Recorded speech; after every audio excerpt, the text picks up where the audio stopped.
Oh, thank you. We still have with us Alhaji Yakubu. You're trying to quickly finish your thoughts on June 12 and Yorubas. Yeah, what I was saying is that since that incident, it has changed the political dynamics of Nigeria.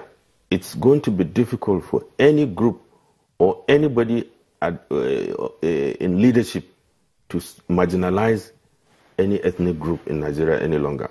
If you see how Nadeko, how the Yorubas reacted to that June 12 issue, it is part of the reason that, to assuage that anger was part of the consideration that brought Obasanjo back in the second time. Alhaji, quite a number of people will disagree that Abiola and June 12 was just about Yoruba people.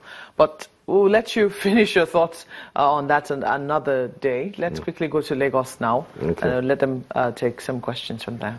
Well, Alhaji, just to put this out there, you did say that leaders in the Southeast did not speak about the agitation or the Nnamdi Kanu agitation, but several of them, in fact, the latest was the governor of Imo State, who, while the governors had that meeting calling for the release of Nnamdi Kanu, he did say categorically that he should drop that agitation, and several leaders have also asked him to drop the agitation, and it's on record that some of them did speak, but maybe not to the extent that you want, but it's on record that they did speak.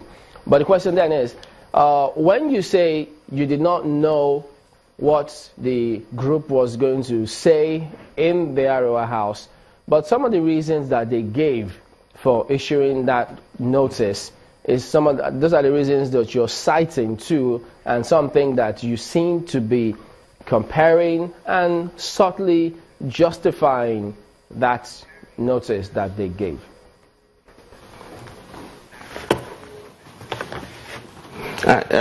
Chamberlain, thank you very much.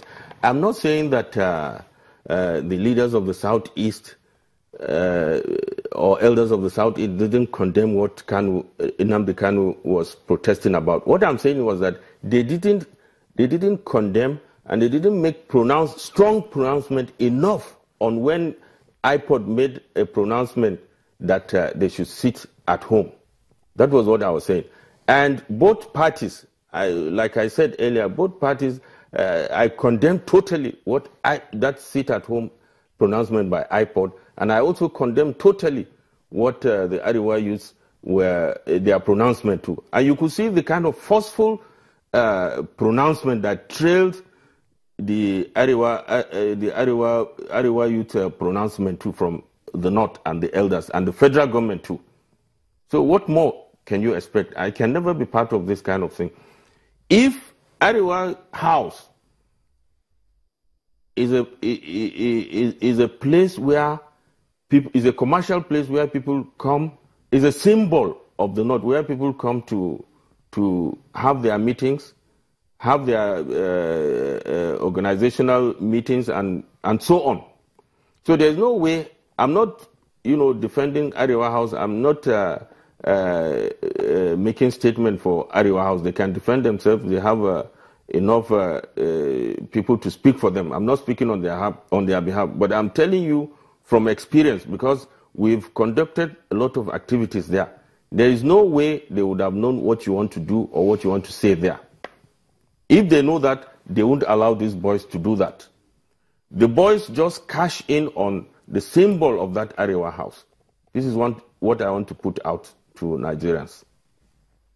Alhaji Yakubu, my concern is we know how delicate, especially when issues like this come out from Kaduna State, which is one of the most volatile states in the northern part of the country, next to Kano, of course. But if the government have come out to say that we condemn this in its entirety, the next step will be to look at how to transmit this to the wider society, which has always fallen along political lines and religious lines. How do we ensure, what role do the governors who have said what they want to say, but what role do the emirs play?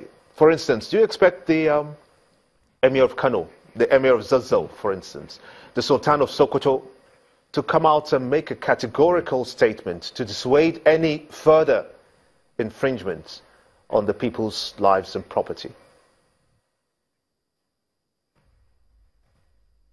Gimba, I can assure you that in the days to come, you will hear some further strong pronouncements from the emirs and other groups in the north. And as I'm talking to you now, the Arewa Consultative Forum, its leadership at the top echelon and the elders of the north are continuing their meeting today in Kaduna. Let me tell Nigerians, or let me tell you one thing. The kind of youth we have today is not the kind of youth we used to have 20, 30 years ago. Force is no longer an instrument. You can no longer use force on the present generation, on the present youth we have now. You have to dialogue with them. You have to bring them together and talk to them. If you recall, the rate of unemployment, the army of unemployed youth we have now, at the slightest thing, it will trigger the unexpected. So you have to be extremely careful how you handle them. If I could Force bring in... is no longer... let me jump in and put this before we'll hand back to Mark.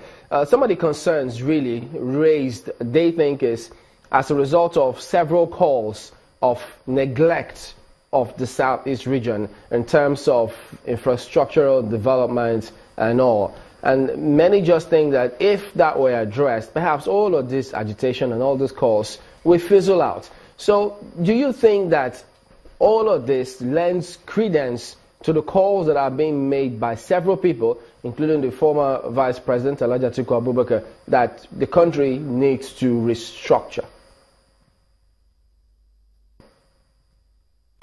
Let me tell you, Chamberlain, all these calls are legitimate calls. What I am against is just the use of taking arms against the state. This is just what I am against. All these calls are. If you go back to history, the North too, despite the fact that President Buhari is from the North, is at the saddle of leadership now, the North too is complaining that it has been sidelined in some appointments. Yesterday I was just listening to a radio program. I can't remember the title of the program. Somebody was saying that since Buhari came in 2 years ago, no trunk A road of 5 billion naira has been constructed in the north. But the Lagos-Ibadan road, about 50 billion naira has been appropriated and approved for it. So these agitations will never, can never fizzle out. But what is important is we're in a democracy. What's important is to continue these agitations peacefully. And as we go on, you could see that there are proactive measures. What suits my heart now, or what comforts me now, is that with this pronouncement from these Arewa youths, there is a concerted effort from the leaders of the North and elders of the North to nip this kind of thing in the bud. And they have forcefully come out against this kind of thing. So this is what is important. And this is how to go about it. Because in a society where you don't have elders, where the elders cannot stand up and speak, you have a problem.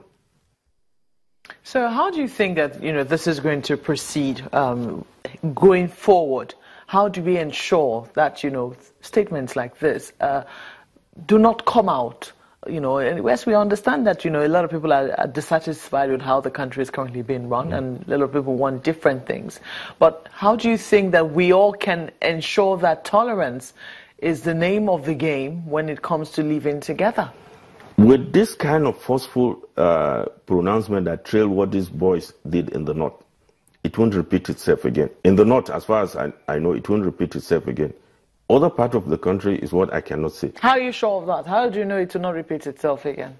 There are proactive measures. I'm assuring you, proactive measures have been put in place and are being taken now to ensure that this kind of thing does not happen again. Measures such as? You've seen, you've heard the chairman of the Northern Governors Forum has spoken, and consistently the governors are speaking. And very soon they will meet on this matter. And I can assure you that Northern traditional rulers, in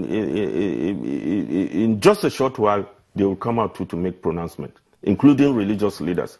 When you have this kind of group of people making pronouncements against this kind of hate speeches, It won't repeat itself again. I saw Obasanjo this morning, President Obasanjo, on the telly. You guys are doing a good job too by recasting some of the statements he made. Well, and the media too, let me tell you, the media too is guilty of this. The interest, the national interest and security interest of the country should be put first. Well, I'm sure that the media definitely is doing their job in that regard. We have to thank you very much for coming on Sunrise Daily. Mohammed Alhaji Yakubu is the National Executive Council member of the Arewa Consultative Forum, ACF. That will be it for this segment. We will take a short moment now, and Sunrise Daily will continue with another guest in just another moment. Stay with us.